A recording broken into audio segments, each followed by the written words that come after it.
अब मैंने कहा कि जो ट्रायंगल का सी साइड है और ए साइड है, ये दोनों आपस में इक्वल है। यानी इसमें जो एंगल है ये आपस में बराबर है। तो ऐसे एंगल को हम नाम देते हैं आइसोसेलेस एंगल का।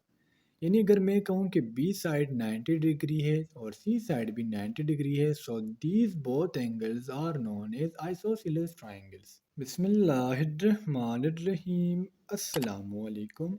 जिस तरह आप लोगों को पता है कि हमने Pakistan navy civilian test preparation का एक सीरीज स्टार्ट किया हुआ है।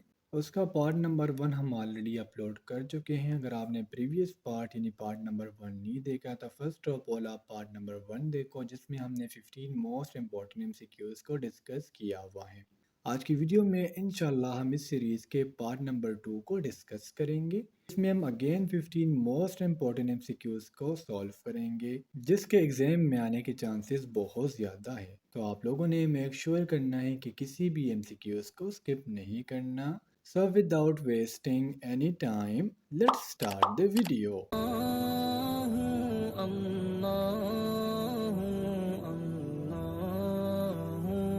The first MCQ is, what does HTML stand for?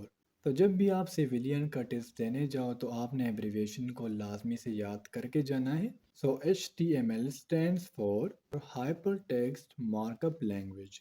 इसके अलावा स्टूडेंट्स आपने सार का एब्रीविएशन याद करके जाना है। यूनिसेफ का एब्रीविएशन आप लोगों ने याद करके जाना है।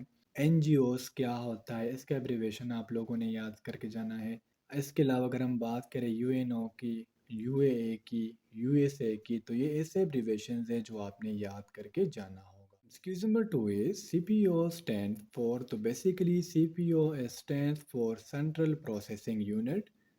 सो the correct option is option D. इससे रिलेटेड एक दूसरा क्वेश्चन पूछ लिया जाता है कि कंप्यूटर के टोटल टाइप्स कितने हैं। तो कंप्यूटर के हमारे पास टोटल जो टाइप्स है वो है 10। गूगल के मुताबिक ये 11 है, बास कह रहे हैं 15 है, लेकिन इसका जो मोस्ट एक्यूरेट आंसर है वो है 10। Excuse number 3 is antonym of happy is. अब देखिए फ्रेंड्स, एंटोनिम के लिए हमारे पास एक दूसरा वर्ड यूज़ किया जाता है जिसे हम अपोजिट कहते हैं। एंटोनिम और अपोजिट दोनों की मीनिंग होती है मुत्तज़ाद अल्फाज, यानी ऐसे अल्फाज जो एक दूसरे के मुत्तज़ाद हो। सपोज मैं कहूँ सुबह तो आप कहेंगे शाम, दिन रात, अंधेरा उजाला। तो इसको हम इंग्लिश में नाम देते हैं एंटोनिम्स का। अब हैप्पी होता है किसी का खुश होना, और इधर इसका हमारे पास जो करेक्ट एंटोनिम है वो है option D, mean sad. Sad mean गम में होना। अब सैड के लिए हम अदर वर्ड्स भी यूज़ कर सकते हैं, जिस तरह अनफॉर्चुनेट या ग्रीफ। और अगर आपसे पूछा जाता कि हैप्पी का हमारे पास जो है वो सिनोनिम क्या है, तो फिर आपने बताना था जॉय। ब्यूटीफुल हमारे पास अगली का एंटोनिम है, और प्रिटी भी हमारे पास क्या है, ये अगली का एंटोनिम है। नेचुरल हमारे पास आर्टिफिशियल का antonym. Excuse number 4 is what is the pH of neutral solution. PH mean power of hydrogen. यानी जितने एक सोल्यूशन में हमारे पास हाइड्रोजन ज़्यादा होंगे उतना ही वो सोल्यूशन एसिडिक होगा। हमारे पास बेसिकली एक स्केल होता है जिसे हम पीएच स्केल कहते हैं, और पीएच स्केल पर 1 से लेके 14 तक हमारे पास नंबर्स होते हैं। अगर एक सोल्यूशन का पीएच हमारे पास 1 से लेके 6 तक आता है तो हम कहते हैं कि ये सोल्यूशन हमारे पास स्ट्रांगली एसिडिक है। और अगर एक स्केल पर हमारे पास पीएच 8 से लेके 14 तक आता है तो हम कहते हैं कि हमारे पास जो सोल्यूशन है ये बेसिक है, जबकि 7 को हम न्यूट्रल करार देते हैं। So the correct option is option C. Number 5 is which of the following is a vector quantity। देखिए स्टूडेंट्स, हमने क्वांटिटीज को 2 में डिवाइड किया हुआ है, vector quantities and scalar quantities. Vector quantities हमारे पास ऐसे क्वांटिटीज होती है जिसको फाइंड करने के लिए मैग्नीट्यूड प्लस डायरेक्शन दोनों रिक्वायर्ड होंगे, जबकि एक हमारे पास होती है स्केलर क्वांटिटी जिसको फाइंड करने के लिए, एक्सप्लेन करने के लिए हमें सिर्फ और सिर्फ मैग्नीट्यूड की ज़रूरत होती है, जबकि डायरेक्शन की ज़रूरत नहीं होती। अब अगर हम गिवन ऑप्शंस में फोकस करें तो वेलोसिटी हमारे पास क्या है, ये एक वेक्टर क्वांटिटी है। और अगर आपसे वेलोसिटी का डेफिनेशन पूछ लिया जाए, so the rate of change of object position is known as velocity. यानी मैं कहूँ ये एक ऑब्जेक्ट है, अब ये ऑब्जेक्ट अपना पोजीशन चेंज कर रहा है, so this is known as velocity. Excuse number 6 is which of the following is an example of high level programming language। तो इधर इसका हमारे पास जो करेक्ट ऑप्शन है वो है option C, mean C plus plus. ये लैंग्वेज आपने डीआईटी और कंप्यूटर साइंस के स्टूडेंट से सुना होगा। ये हमारे पास बेसिकली एक ऑब्जेक्ट ओरिएंटेड लैंग्वेज है जिसमें हम लार्ज स्केल एप्लीकेशन की स्टडी करते हैं। यानी एक ऐसी स्टडी है जब हम सी प्लस प्लस समझते हैं ना, तो इसके बाद हम एनेबल होते हैं कि हम क्या बनाएं, एप्लीकेशंस बनाएं। Excuse number 7 is if two sides of a triangle are equal, then it is called blank angle. Diagrammatically समझने की कोशिश करते हैं। अगर मैं कहूँ कि हमारे पास एक ट्राइंगल है, मैंने कहा कि ये ट्राइंगल का ए साइड है, ये ट्राइंगल का बी साइड है और ये ट्राइंगल का सी साइड है। अब मैंने कहा कि जो ट्राइंगल का सी साइड है और ए साइड है, ये दोनों आपस में इक्वल है, यानी इसमें जो एंगल है ये आपस में बराबर है। तो ऐसे एंगल को हम नाम देते हैं आइसोसेलेस एंगल का।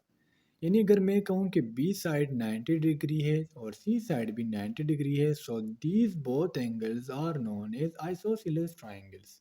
अब अगर हम इक्विलेटरल ट्राइंगल की बात करें, मैं कहूँ कि एंगल ए, एंगल बी और एंगल सी, ये तीनों आपस में बराबर है, तो हम इसे नाम देते हैं इक्विलेटरल ट्राइंगल का, और ये दोनों बहुत ज़्यादा ज़रूरी है। इसके अलावा एंगल ऑफ 90 को हम क्या कहते हैं, right angle. Qs number 8 is formula use to find area of a circle is. अगर मैं कहूँ कि ये एक सर्कल है, अब इस सर्कल के एरिया को फाइंड करने के लिए हमारे पास जो फॉर्मूला यूज़ होता है वो है फाई आर स्क्वायर, जिसमें फाई की जो वैल्यू है वो फिक्स है जो 22/7 है, और आर हमारे पास रेडियस है, यानी जो भी रेडियस होगा हमने उसका स्क्वायर लेना है और फिर इसके साथ हमने उसकी कटिंग करनी है। सो हमारे पास क्या हो जाएगा, सर्कल का एरिया फाइंड आउट हो जाएगा। Excuse number 9 is what number comes next in the following series. तो ये हमारे पास मैथमेटिक्स का एक सीरीज है और इसमें हमने एडिशन करनी है, +2 को हमने ऐड करना है। 3 + 2 करेंगे तो आएगा 5, 5 + 2 करेंगे तो आएगा 7। अब 7 + 2 करेंगे तो हमारा जो साइन ऑफ इंटरोगेशन ये रिप्लेस हो जाएगा 9 के साथ। Excuse number 10 is complete the following series. अब अगेन हमें एक सीरीज दिया गया है और इस सीरीज में हो रही है एडिशन। हमने 19 को ऐड करना है। जिस तरह 19 में 19 को ऐड किया तो आ गया 38, फिर 38 में अगेन 19 को ऐड किया तो आ गया 57। अब 57 में जब हम अगेन 19 को ऐड करेंगे तो हमारा आंसर आ जाएगा 76, और अगर हम 76 में 19 को ऐड करें तो आ जाएगा 95। Number 11 is soldier is to navy then sailor is to.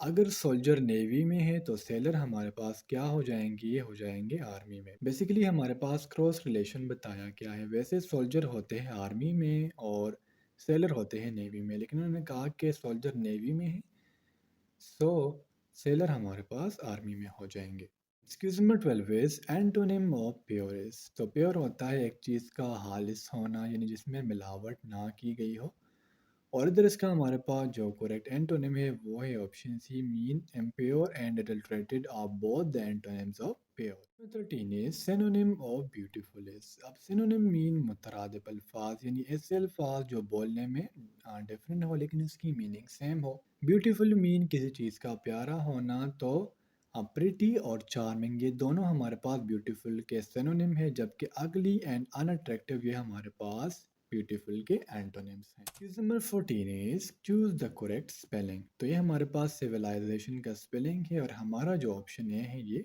Correct है। Excuse number 15 is class is to teacher as doctor is to. अब यहाँ पर आप कहेंगे कि सर डॉक्टर तो पेशेंट को भी चेक करते हैं, हॉस्पिटल भी और क्लिनिक भी। तो अब यहाँ पर हमने पहले रिलेशन को चेक करना है। वो कह रहे हैं class is to teacher as doctor is to, हम कहेंगे क्लिनिक। अगर कहाँ होता school is to teacher, then हम कहते हैं डॉक्टर इज टू हॉस्पिटल। लेकिन यहाँ पर कहाँ जा रहा है, स्कूल का एक पोर्शन उठाया गया है जो है क्लास। सो अगर क्लास का ताल्लुक टीचर से है, सो क्लिनिक का ताल्लुक डॉक्टर से। Students, navy civilian test preparation MCQs का ये था पार्ट नंबर 2। उम्मीद करता हूँ आपको तमाम एमसीक्यूज क्लियर हुए होंगे। फिर भी कोई कन्फ्यूजन हो, कोई डाउट हो तो आप लोग मुझसे कमेंट सेक्शन में या मुझसे मेरे व्हाट्सएप नंबर पर रब्ता कर सकते हो। इंशाल्लाह अगली वीडियो में मिलते हैं। तब तक के लिए मुझे इजाज़त दीजिए। मुझे अपने दुआओं में याद रखिए। अल्लाह हाफिज़।